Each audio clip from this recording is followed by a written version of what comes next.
Hey boys and girls, today we are going to be reading chapter 9, The Last Battle, in our story of Ferdinand Magellan. We have been traveling all around the globe with Ferdinand. So let's see where he ends up today. Remember last time we read last week, they were so excited when they saw the 3 islands because they had been out in the ocean forever. They thought for sure they would die out there, and they have found land. So let's continue on our journey around the globe with Ferdinand and his men. Chapter 9, The Last Battle. On and on the ships sailed, even farther west.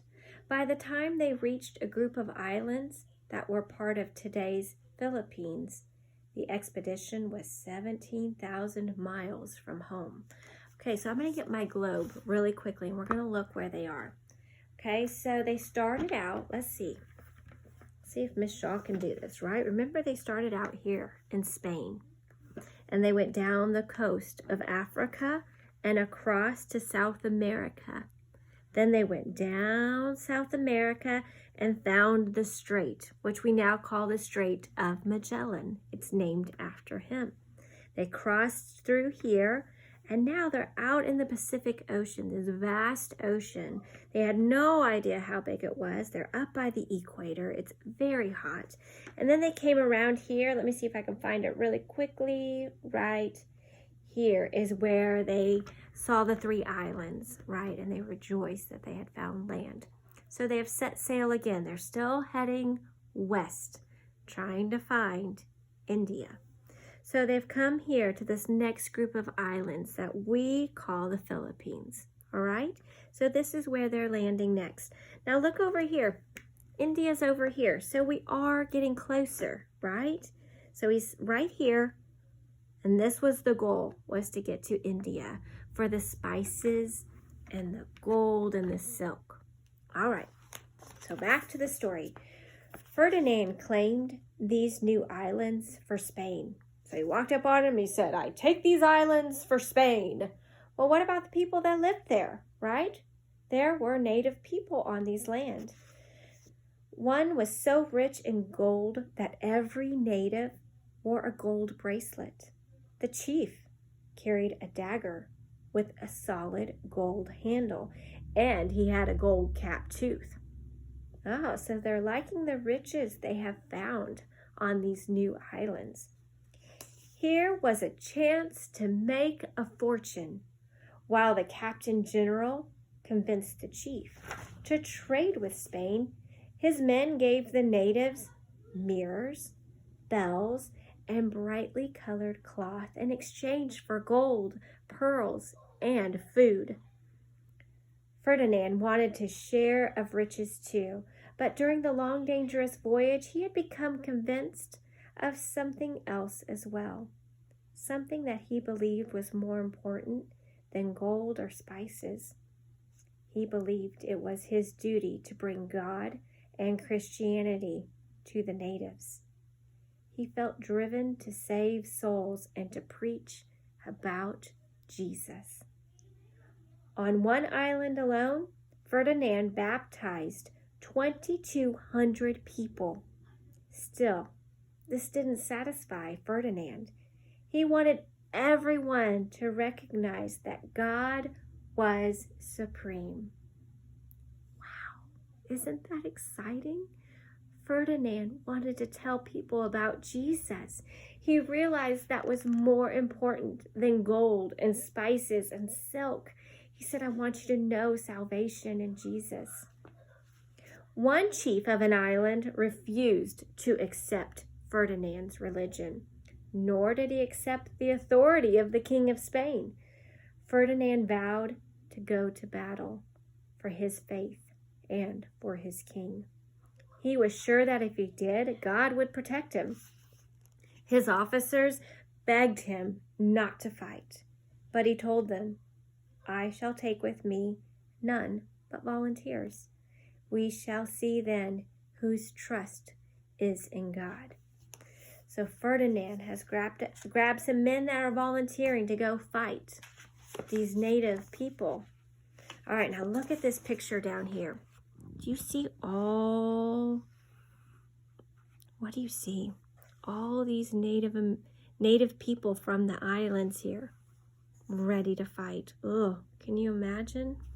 All right, let's keep reading. At midnight on April 27th, not interesting. On April 27th, Ferdinand and his men went to fight. Do you know what today's date is? Today's date is April 23rd. Look at that. We're right in the same time as Ferdinand on the date.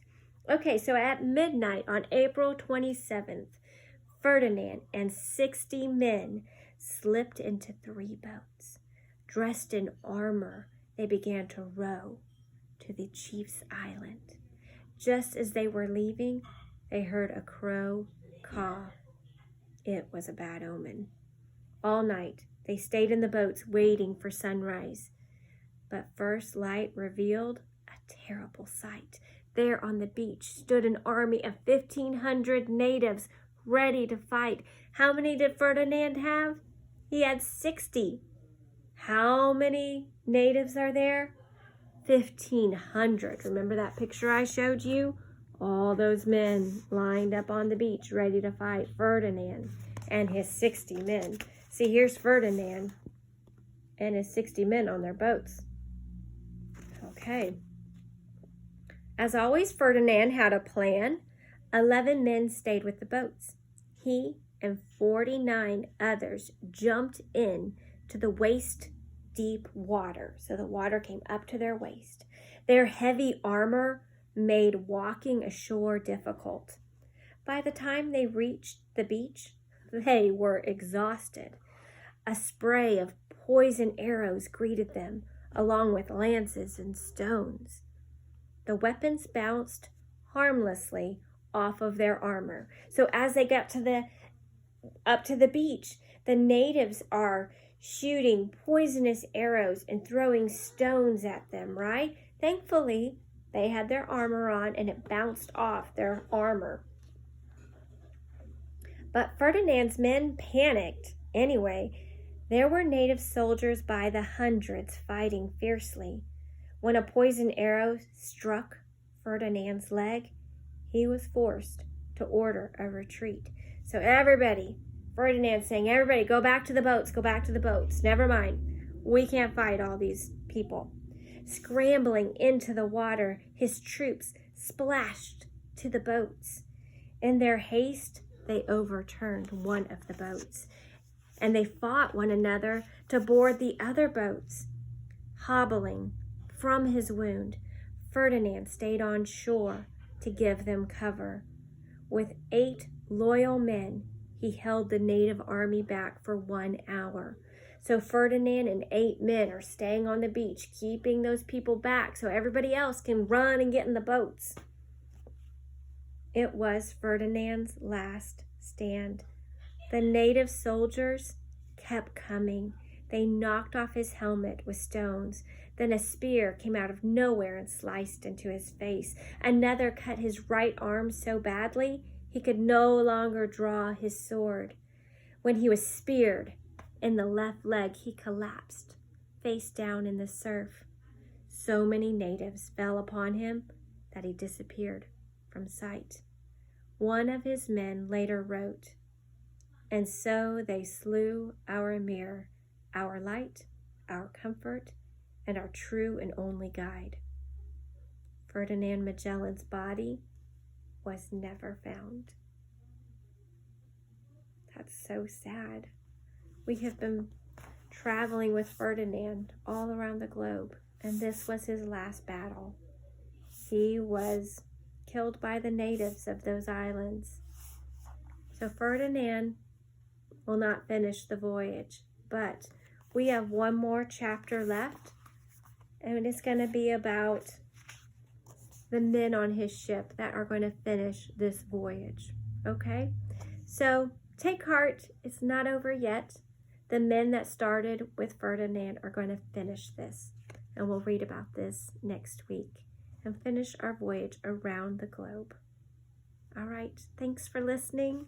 I hope you're enjoying it as much as I am. I think it's so fun to read about a true story. Ferdinand Magellan is a true explorer, a true person that got in a boat and fought all these battles and saw magnificent things, and he journeyed, and I just love it.